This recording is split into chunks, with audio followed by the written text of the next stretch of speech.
Hello, and welcome to the South Coast Artist Index, where artists, performers, and writers, as well as curators, directors, and supporters, anyone with ties to the creative community, drops by to introduce themselves to you. We'll talk about their beginnings, their vision, their passion, and so much more.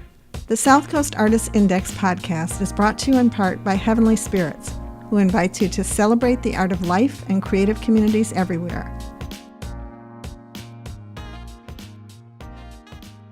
Hi, this is Ron Fortier with another installation, another episode of the Artists Index podcast, and with our returning guest, Kyle DeCicco-Carey, the director of the Millicent Library in Fairhaven, Massachusetts. I should say the historic Millicent Library in Fairhaven, Massachusetts, who is returning for his fifth time, and I hope I can goad him into doing more of these in the upcoming year if we get funding for this. But anyway, with all that in mind, Kyle, in case of people who have not heard your previous episodes, or they're the first time, checking out the Artist Index, please introduce yourself and the old routines. Spell your name as well. Oh, okay, yeah. My name's Kyle DeCicco-Carey. That's KYLE. DeCicco-Carey. I am the director of the Millicent Library here in Fairhaven. I've been here almost 3 years. It was October 2020. What else have I said about? I studied history at UMass Dartmouth. I went to Simmons University for. I got a master's in library science with a concentration in archival studies. I don't know. I live in Mattapoise with my wife, Jessica. I got a daughter, Alice, who'll be heading off to school soon at Mount Holyoke. And my son, Archer, he's going to be in the fourth grade now. So we got a big span there. What I call an oops baby. Yeah. Honey, I'm pregnant. Oops. Yeah. My grandchildren are 7 years apart, so I understand. And my nieces, my brother's children in Germany, are 17 years apart. Oh boy, yeah. It happens, right? You are you said you had archival training. A lot of people are like, what do you say? So it's archival. So you're an archivist. You protect old things. Well, and make them available. Yeah, make them available. Yeah. No, yeah. The whole point. I mean, if you're going to save all this stuff, it needs to. There's no point in having it if nobody knows about it. Nobody can use it. Exactly. So that's in a nutshell what we do. Yeah. Other than that, it would be hoarding. Oh, yeah, that's right. So we've done William Bradford. We've done Robert Swain Gifford. Mm-hmm. We've done Charles Henry Gifford. Correct. What's that? 3? We did Eldred. Eldred. Lemuel Eldred. Yeah. 1, 2, 3, 4. Yeah, that's 4. Okay. Yeah, and this is the 5th one. And who will it be today? We are going to talk about Albertus van Beest. He was a Dutch artist. So, he was. Yeah, I mean, I wanted to look at him because he had trained both William Bradford, and Robert Swain Gifford. But there wasn't. See, this is what I do. I'm like, well, I want to know about this guy because I can't find anything about him. It's kind of sparse. Yeah, and it is. So there's not. I mean, there's enough out there, but not a whole lot because I'm not sure why, but I feel like there was at least one guy who's kind of was very helpful in kind of identifying him. And I mean, I think he was known at the time in Fairhaven, New Bedford, for the short time that he was here. But as far as even in the Netherlands, people not knowing about him, and so there was this this man in 1919. He was from the Netherlands. His name was Adrian Barnau, or Barnau. Would that be it? Adrian Barnau. How do you spell it? Barnouw. I think it would probably be Barnau, because I think Barnu would be more EAU, like in French, right. Barneu. You know, So what did we say? Barnau? yeah. Okay, so Barnau came to America from the Netherlands. He took a job as the associate editor of the Weekly Review. He worked there until 1921, and he got a job. He was teaching history, language, and literature of the Netherlands at Columbia University, and he would become a very well-known Dutch expert. At one point, he had wanted to be a professional painter, but he didn't think he could make any money at it. But he had training in it, and he had a good eye for art. But before he came to America in 1914, he was working as he was teaching high school in The Hague and working as a correspondent for the Nation. And one day in 1914, he was in a market in The Hague, and he found this large sketchbook with pencil and watercolors of ships and seascapes in it. And he was like, "Oh wow, this artist is really talented." And so he purchased this, and he wanted to find out more about this artist. So in the inside front cover, it was signed A. Van Beest, 1843. And he had no idea who it was, and he couldn't seem to find out who it was. He started investigating, and he was taken out to different places, and they're like, "Oh yeah, that's Heemskerk Van Beest," who Barn now knew who the artist was, and he was pretty sure it wasn't the same artist. In his mind, this Heemskerk wasn't as talented as what he found there in the sketchbook. But Heemskerk Van Beest was the son of a sea captain. He joined the Dutch Navy at the age of 14. He served for 11 years. After the Navy, he studied and became an artist. He moved to The Hague, and he was known there. So Barnau consulted a German biography or a German biographical dictionary of artists, and he found an entry on an Albertus van Beest. In this dictionary noted where he was born and died, and who was student. He had gone to America, and he had a couple of students. He named the dictionary named Bradford and Gifford, and it noted that he went on cruises to the east with Prince Henry of the Netherlands over a period of 3 summers as one of the official artists for the Navy. In the dictionary referred to an 1863 biographical study done in France. It was done in Paris of Albertus van Beest. He was able to actually track down a copy of this. He learned that the artist had indeed gone to America, and before he left, his artwork was very popular among amateur collectors in the Netherlands. So he was making progress. So he contacted the Boijmans Museum at Rotterdam, and they were like, "Yeah, we don't have any works by that guy. We've never heard of him, and we don't know anybody who does."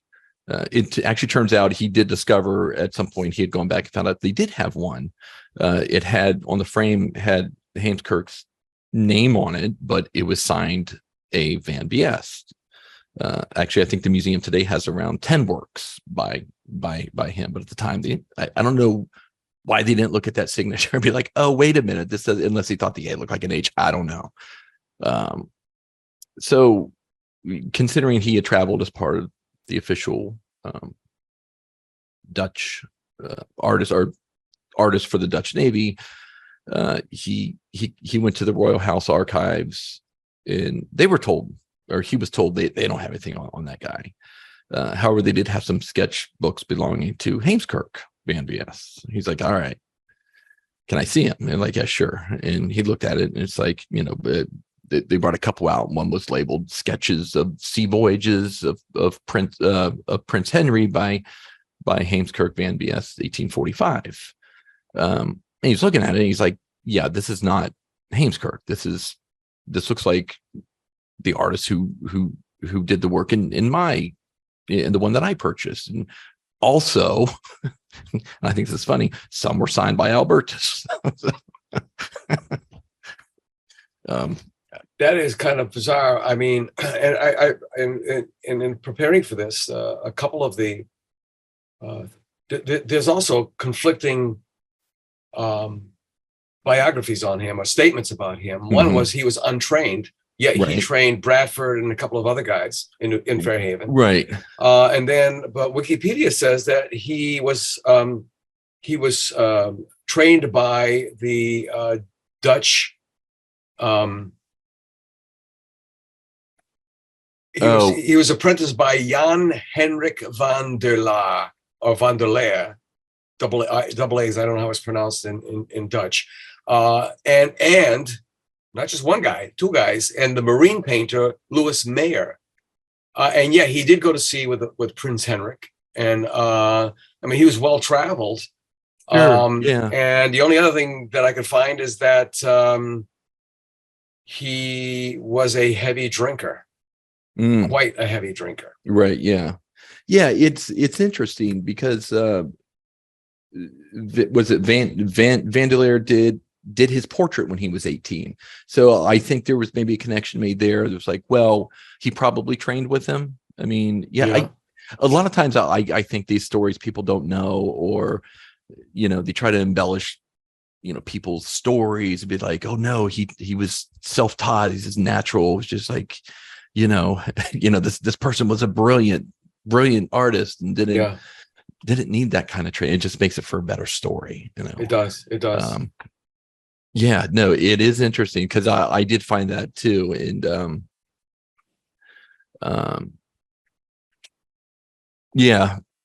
so anyways, he went to the Rotterdam City Archives to find information on Albertus. And they had this oil portrait of Heemskerk he was told it was presented to the city by his heirs, and this is the portrait that I just mentioned that Van der Leer had done of Albertus. And he's like, but again, they're just like, no, they're confusing the two, and they did live around the same time. They just operated out of different I think Albertus was from, I think he was from Rotterdam. Yes. And 1820s when he was born. And Heemskerk kind of settled at The Hague and had done a lot of his work there. So it just didn't make any sense because Heemskerk didn't have any connection to Rotterdam. So why would his descendants be like, oh, here, Rotterdam, here's a portrait of her. So he got to talking with the records custodian, and the custodian was like, oh, okay, yeah, that doesn't make sense. I'll research this. Let me dig into our records here and see what I can find. So he found that the painting had been donated by an A.G. van Beest, who was Albertus's nephew. So it was, in fact, it's like, why didn't it's just like going through this. I'm like, wow, this is really weird. Like, why is this happening? So I think if anything, what Barno really found out was that the Dutch were really bad at identifying artists. It's just like they were bureaucrats like the French were. Yeah. So he was born in Rotterdam in June of 1820. He had a twin sister, Anna, who died the following year. I'm not too sure about his parents. I'd read that his father was also named Albertus, and his father was a house painter. Other things I read said his father was like an artist, not a house painter, but an artist, and did paintings and things like that. A painter of houses. Painter of houses. Maybe that was it. He would go out and not actually paint people's houses, but paint portraits of their houses. I don't know. That was a confusion. My French Canadian grandmother, when she asked me what I was doing in college, I said, I'm going to school to be a painter, and she said, your grandfather paints houses. He never go to college to paint to learn to paint. I was like, no, no. That's I could see where you would So unless you were like learning, like, I don't know, the chemical side of producing paints or not. Yeah. But oddly enough, I mean, I still remember, every time I crack open a can of paint, I think of him and my father. Mm, They're there. I mean, they're there in the yeah. in the vapors of the paint. I Uh, think you need to stop smelling paint. yeah, exactly. Now, how did he BS get to Fairhaven? Because even then, that's sort of sketchy. Right. And then they mention, Bradford is like, well, he worked in New Bedford. Well, that's great, but that was across the river. So, and before we go on with that, as an archivist and such, the entanglement of facts, I mean, is anecdotal, which as it passes down, it gets either enhanced or it's like parts of a wagon falling off going down a road Mhm. until it just starts getting getting dragged. And sometimes there's an all-out campaign to kill. It's almost like Akhenaten in Egypt, who founded the monotheism. God, I'm really struggling now to remember. He only the one God, Aten, and which was kind of like a nasty thing to do in a pantheistic Mhm. setup. And they were so ticked at him that memory was so important to the Egyptians, to preserve the body and memory, because that was everything to get to the afterlife. They went and smashed up every cartouche that had his name on it. Everywhere he was mentioned or portrayed, they would just smash it all up to kill the memory. So if you kill Right. the memory, you kill them twice. So, was there a camp? But I mean, the guy was only 40 years old when he died. What would could they he have would they done to tick waste somebody off? would they wasted their time? I mean, if this guy was a drunk and would they be like, yeah, Well, he was connected to the royal house. Maybe well, that's true. There was he a ticked off the political prince's dad and mom. yeah, I don't know. yeah, that's true. So yeah, I was reading that he, so in July 1843, the minister of the Marine at the Hague recommended him to accompany Prince Henry as a fleet artist. So I don't know how. One thing I read is like BS went and showed him some of his work, and he was like, "Great, you're the guy." But I don't know. I would think there'd have Yeah. to be political connections Yeah. there, because one of the other artists, why can't I think? Theodore Gudin, Gudin. He was French. He was he was a court painter for several French kings, including Napoleon III. So I would think that there was some kind of like political connections there or something for him to. They're just not going to pick off this drunk kid off the street and be like, "Hey, come on, we need your brush." Yeah, But bring your paints too. Yeah. yeah, but it's on these voyages, it was said that he would get really drunk and violent and have to be restrained and confined to his quarters, and and all this stuff. But he supposedly went out for 3 summers with them. So was he like, yeah, sorry, Prince, but you got to take him. I know, but it's just like he's a pain in the butt and he's a drunk, but Right. it's, and his paintings were, well, I guess at worst, violent. It was about the power of the ocean. Right. There are wrecks and storms and so on and so forth.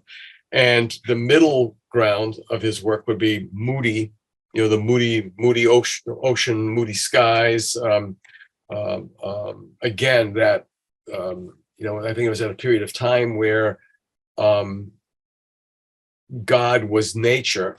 It was that thing, especially he was either Catholic or he was Dutch, a Reformed Protestant. I mean, there wasn't too many choices from there. Right. And his work again was really about an angry ocean and such. I don't know if it reflected his mentality, his outlook. But that portrait of him from 1840, he looks so unassuming. He's just so unassuming looking. I mean, so And you know, and that's one of the reasons for doing these podcasts is that at some point in time, somebody's going to be discussing either what we've discussed now, or on the other podcasts with, you know, the contemporary artists, contemporary, and in parentheses, living artists. People think contemporary means modern, but that's I don't even want to go into that whole thing because it gets really well modern. Yeah, well now is modern. Right. Now it's contemporary, you know. Yeah. It's like ice cream a la mode. Well, it's in the way, you know, of the time, you know. Right. Anyway, so well, this is why the archival record's so important. It's the evidence, like the original, you know, what if you don't, I mean, sometimes all you have is the oral tradition. Right. And that's in some cultures, that's all they have, you know, that's what they do. But things like this, I mean, fortunately, I don't know, you know, because I was thinking about, what happened during World War II? Were any of these artworks lost? Were, you know, in the Netherlands, what happened to their records that would have had anything on? You know, he went to the Royal Archives in the city, you know, the city records office. So they had built a new town hall or city hall for Rotterdam, which I'm assuming that's probably where they kept the municipal records. They were in this 15th century building that was just like, we can't use this anymore. So the new city hall was built between 1914 and 1920. Of course, in I think May 1940, the Netherlands was like, you know, World War II broke out. They're like, we're going to be neutral. And the Germans like, we'll see about that. And so they started bombing the hell out of them. But the town hall or the city hall survived the bombing, but they did a number on the city itself. So, and then there's also fires. I think, what is it? There's two, from a genealogical research standpoint, there's two fires that caused a lot of damage and just to close the doors almost forever. Military records in Indianapolis, going back St. Louis, burned, and so, you know, fat chance of I don't know how far those records go back. And then another. Yeah, well, the 1890 census was lost. That's the other one. Yeah. So there was the same fire that lost all that information. Yep. Yeah. And a lot of people are left scratching their chins because they need that. That's a hinge point. And I know we have several things that are just like floating that we can't close in our genealogies because of that fire, you know? Yeah. So he was a seaman, so on and so forth. I mean, there is a Dutch tradition of whaling. Yeah. Some of its paintings were violently killing, like whalers out, just these violent scenes of them killing. Yeah, it wasn't this, you know, the Yankee image of these stalwart, swarthy men, the chest out. And I mean, you know, man against beast. I mean, these things were like, well, I mean, that triptych that I did, one of the things comments on it was like, did you have to do it so, make it so bloody? It's like,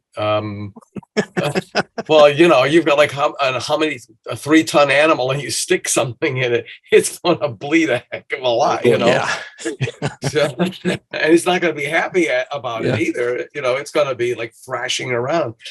So what else? Because I mean, you know, the 4 previous people that you've historical artists, quote, in parentheses, dead artists, you know, not to confuse it with a contemporary, quote unquote, unless their spirits are still alive. Exactly. Right. They all had some really quirky things, some quirky and murky. You know, quirky and murky. Right. And so this guy, as we close out the series of 5, should be no less quirky or murky. Well, yeah, I mean, he was quirky and extravagant, and you know, and all those things. There was, you know, a story that he was cooking dinner for some friends, and it was fish, and the fire was dying out. So he took some of his artwork that he was going to sell, threw it on the fire, and he's like, yeah, that's going to cost me, but at least this fish is going to taste good. It's going to be well done, you know.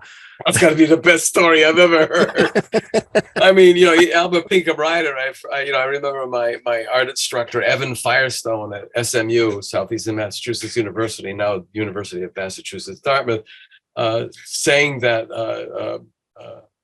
Albert Pinkham Ryder was, I guess, you know, just to be very blunt, he was a pig.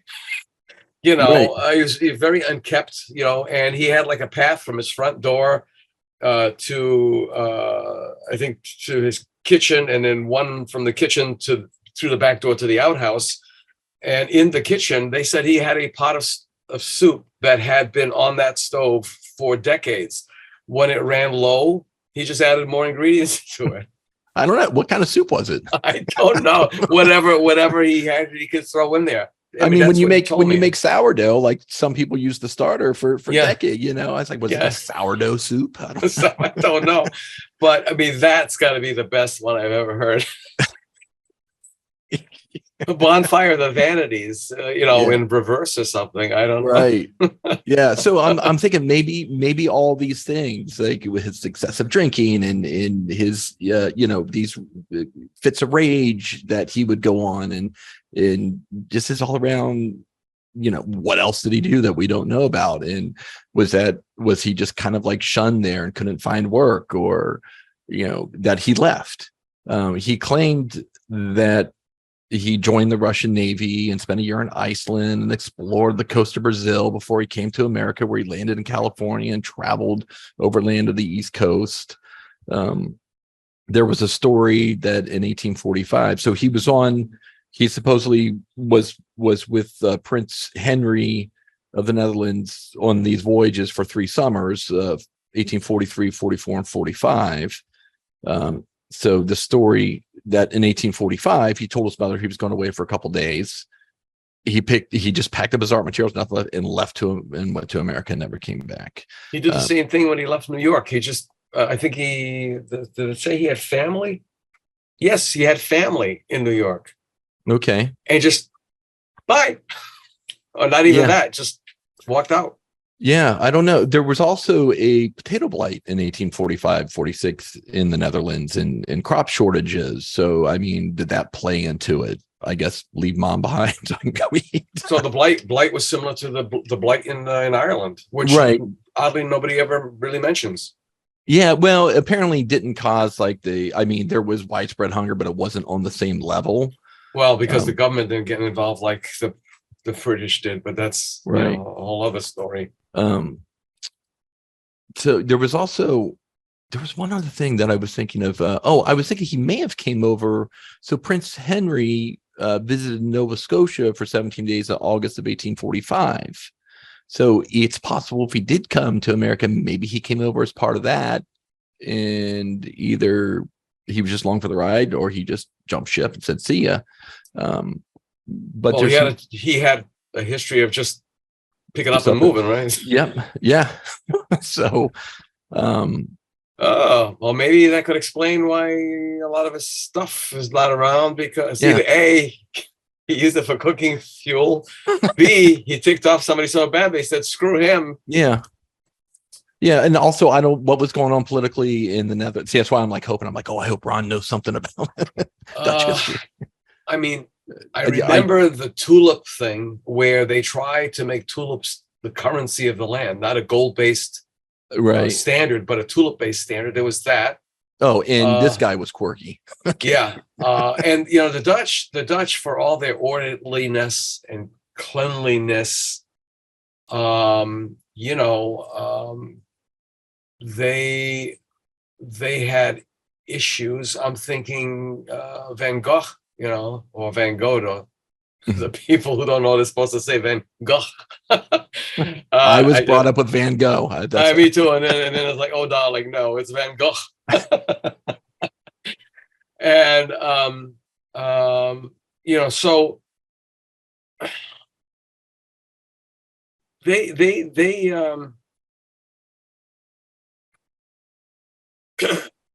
still had, I guess they were even though it was a country, a united country, I think they were very much like in their heads as Italy was. Italy was basically a country of countries up until World War II, after World War II, because each section of Holland had its status and its manufacturing.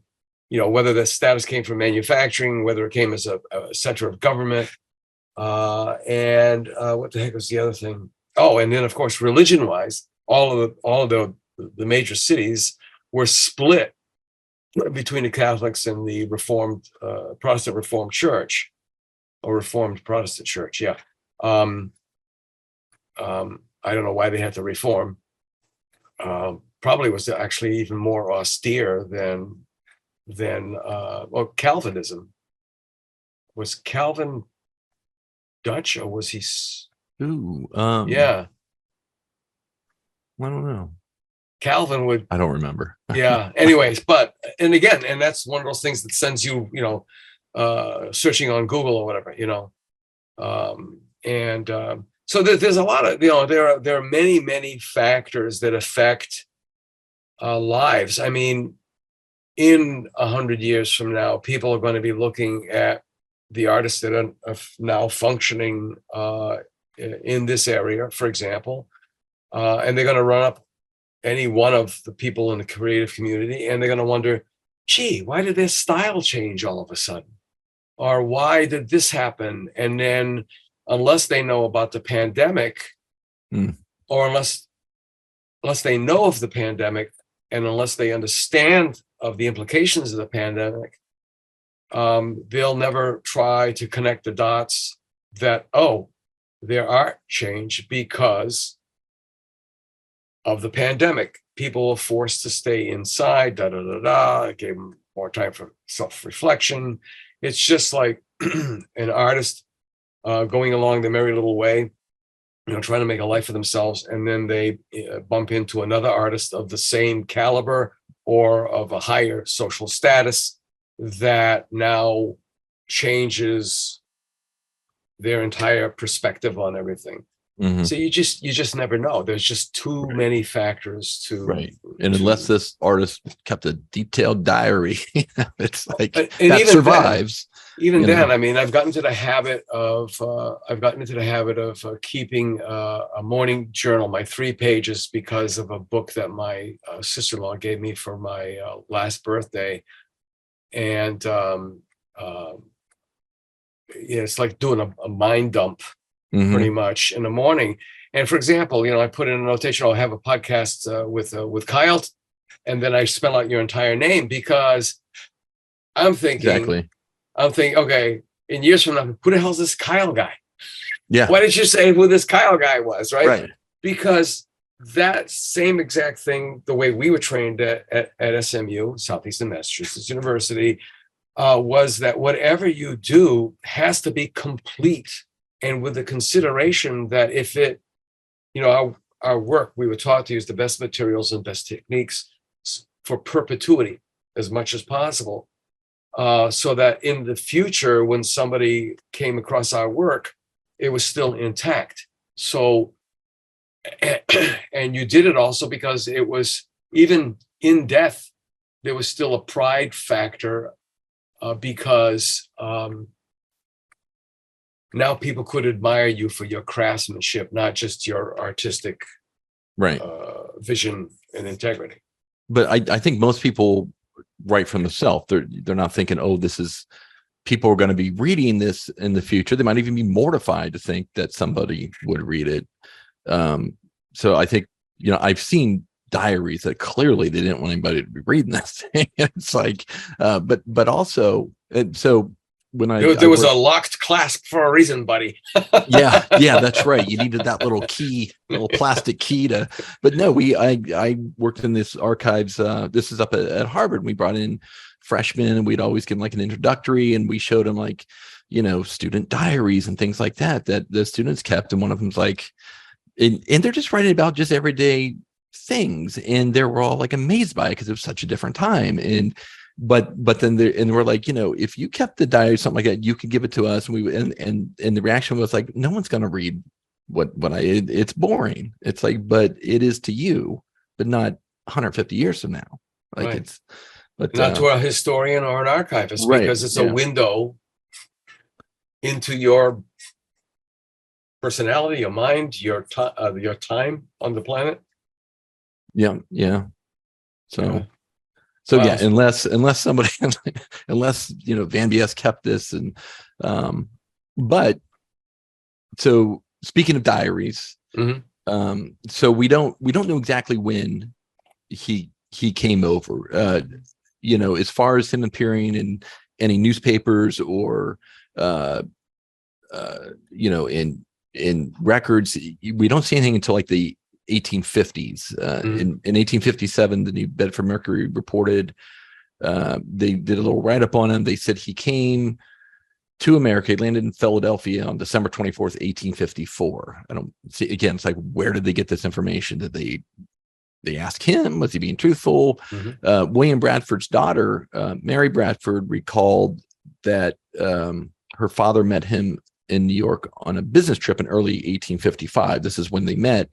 And Van Beest was staying with a Portuguese friend named Teixeira de Matos. They were living at a hotel near the Battery.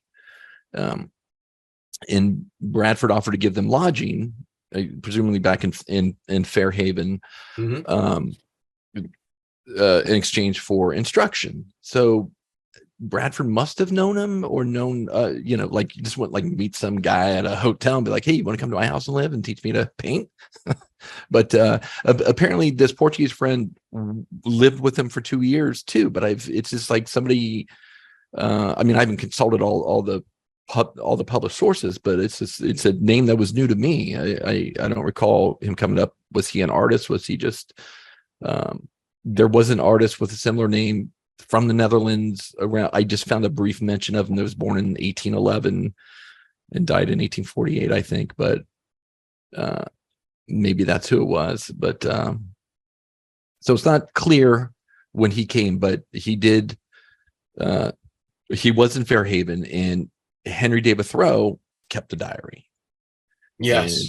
And it's great. So he came to visit some friends in New Bedford, and he wanted to go meet William Bradford. He went to his studio, and Bradford wasn't there, but Van Beest was there working, and so he wrote of him. He just, he didn't say a lot, but he said that they found Van Beest was there painting, and this is like not what I expected. He said he talked and looked particularly Dutchman-like. I'm like, really, Thoreau? He's from the Netherlands. Don't you have any more? Like, well, he was wearing you're a word hat. guy. You're a word guy. Come on. But he also described just really about the actual studio, and he says it's built over the water, the dashing and gurgling of it coming up through the grating in the floor. And I was like, oh wow, that really kind of, paints a picture of what this looked like, of what this studio that Bradford had, where he worked with Van Beest. It was just sound like an old shack. So I just did a real quick Google, and on Teixeira de Matos, Van Beest, so it's New York, and believe it or not, Alexander Teixeira de Matos, okay, they were of Portuguese Jewish extraction, and the father was driven out of the Netherlands. Is this? I'm not sure if this is the same guy. I'm wondering. The coincidences here. You've got driven out of the Netherlands, right? But the Teixeira. I'm sorry, this guy was like born in 1865.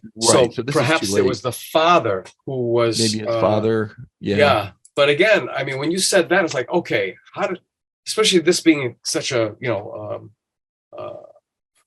heavy Portuguese community, to be talking about this Dutchman with all these vague and murky and we can't really define or polish this guy up.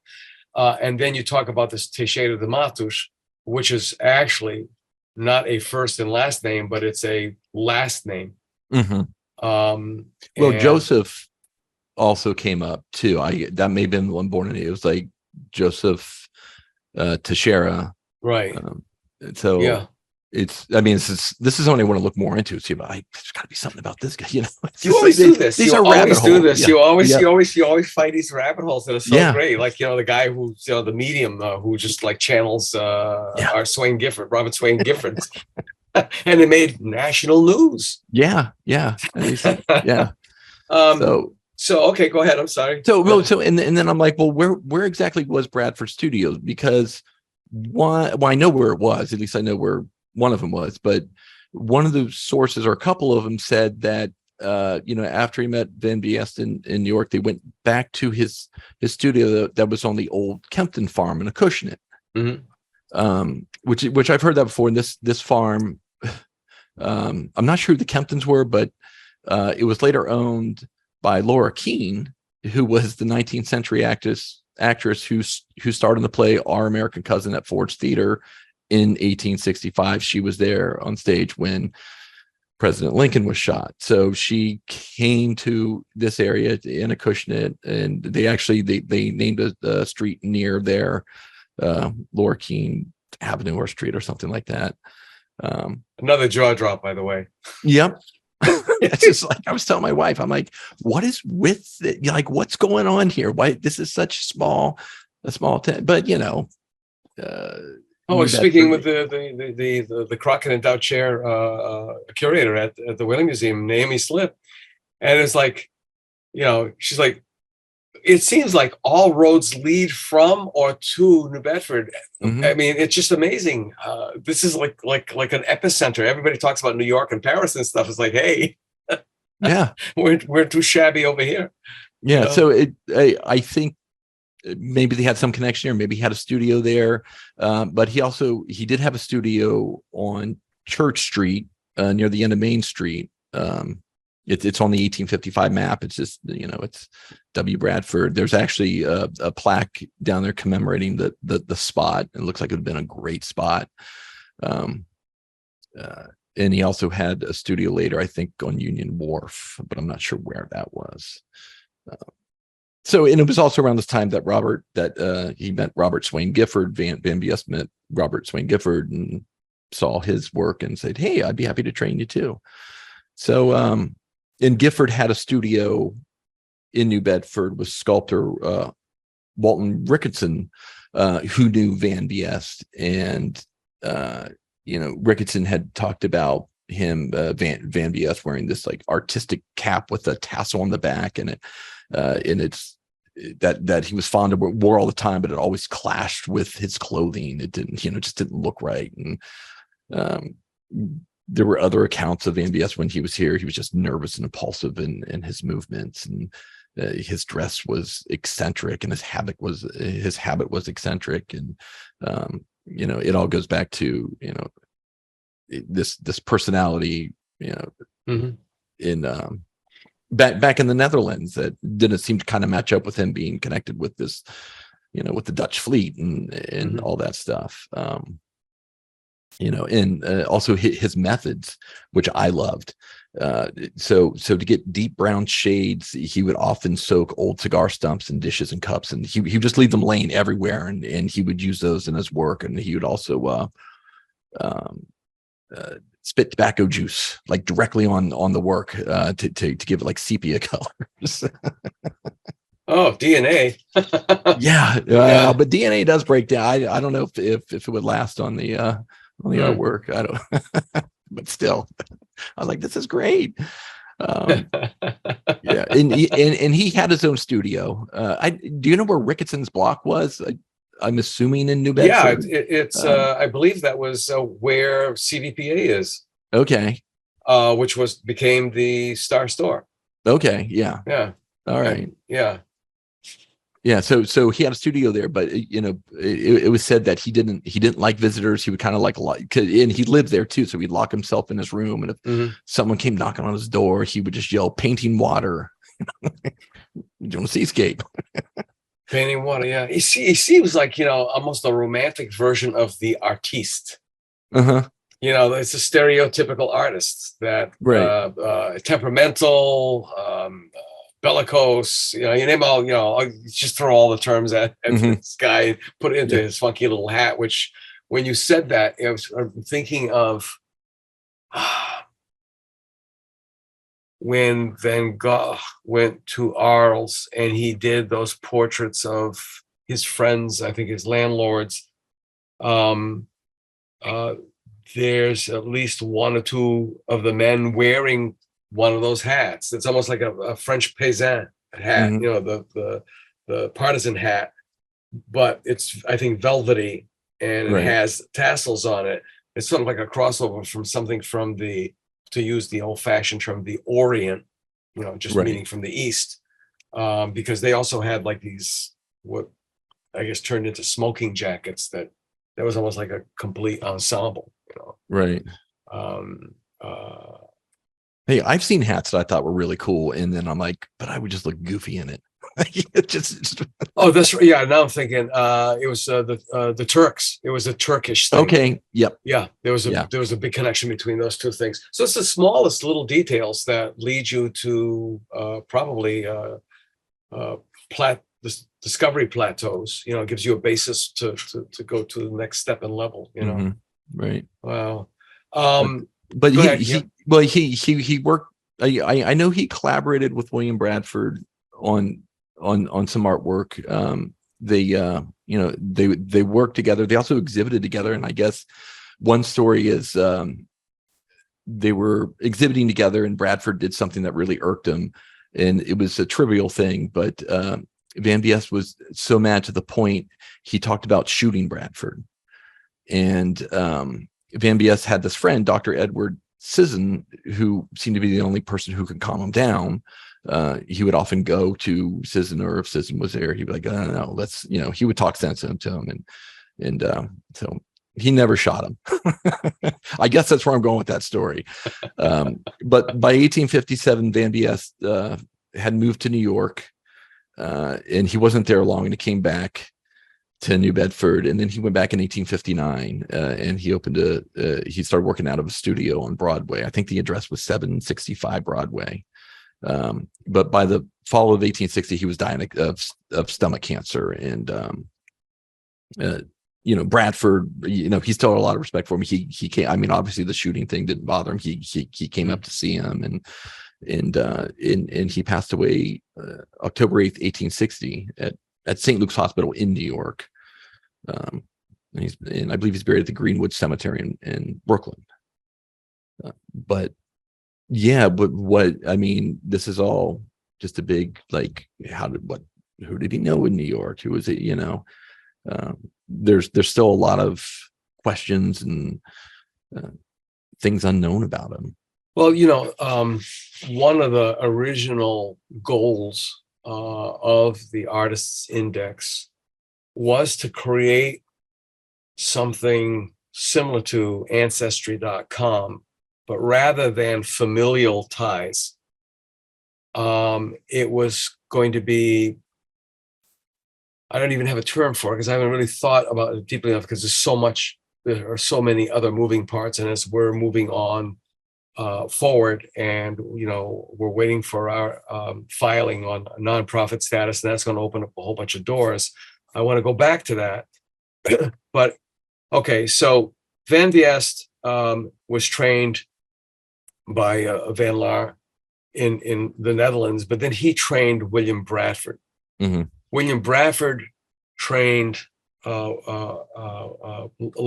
Eldred worked with him, as did both Giffords, or just one of the Giffords? I don't remember. I think it might have been Charles Henry. Right. Of course, by saying that, I'm probably wrong. It's probably Robert Swain Gifford. Yeah, definitely Robert Swain. I don't think, I don't remember. I'm not even going to try. You see where I'm getting at. There's this, and I call it DNA. Mm-hmm. I've got to come up with a more clever term for it, but there is this DNA that just goes along So now the question would be, okay, where did that DNA, that stylistic or artistic DNA, get dumped off of from Eldred, the Giffords, well, Bradford, we know he's an intermediary there, because it really is important. Plus, it's just about, it's like a pinball game, the old-fashioned pinball game. You hit a bumper, and that bumper is an influence, a person that comes into your life, and so you hit them, and then you run away from them. Yeah. You roll away. Well, then you go in your own direction, Right. Yeah. and then what happens thereof, and I always thought of that. I mean, I can see that influence, believe it or not, to this day. I went and checked out the Ira show. Ira, who ran the not upstairs, used book store downtown, above from the Thai food place. No, that's not Sweet Ginger. I can't remember now. I can tell you historically what that building was, but I can't tell you what it is contemporaneously. No. And anyway, I was looking at it, and the drawings. He was a model there, for a nude and clothed model there for quite a long time, and yet you look over the span of time, the drawings from these different art students of the day. We always discuss this about the UMass, the hand. There's this hand. You could tell. I mean, it's almost like a signature, and it's not that they produced. I want to use the word monkeys, who just mindlessly copy things. Right. But there is this style, this approach, this consciousness that still is pervasive to this day, and that can be traced back to Hans Hofmann. So, hopefully, with the grants coming up for the next period, we could perhaps focus on that. I don't think we've run out of Fairhaven artists, have we? No. I mean, if we're going to, especially if we're going to go beyond, painting and there's you mentioned a couple of sculptors and sculptors, theater performers, musicians. I mean, just the people that Millicent Rogers bumped into. Mm-hmm. That explains why Dave Kelly, who used to own D.N. Kelly Shipyard, it's now part of Fairhaven Shipyard. Errol Flynn or Gary Cooper, Clark Gable's boats I think both of their boats were there. They designed and built them for them. That explains their connection to Fairhaven is her. Yeah. So, something else that I thought was really interesting about this Van Beest is reading these, things on whether it would be like, like a contempt, like from the time where there's like doing an art auction or something. It's like a little write up about William Bradford or R. Swain Gifford, or even in biographies of them. It would always say studied under Albert or Albertus van Beest. And it's like, so if this guy was so important that he trained them, yet they know, like, who is he? I mean, and yet he did affect them socially. Right. I mean, well, that's just it. Wasn't, it was like Bradford, Fagin, like in Oliver, Yeah, but wasn't William Bradford a Quaker or came from a Quaker family, or I believe so? With this way, it's like those two together. That'd be like, oh my God, the pious and the sacred and the profane. Right. And we're gonna wrap this up. I can't believe how fast this has gone, but this is probably one of the most fascinating ones ever, because there's no straight story to this. We can't. You just can't deliver a dry biography to us. No, and that's and maybe that's him. Maybe there was no straight story there. Yeah. Absolutely. All right, so let's wrap this up. And what one, any single points that you want to close this up with?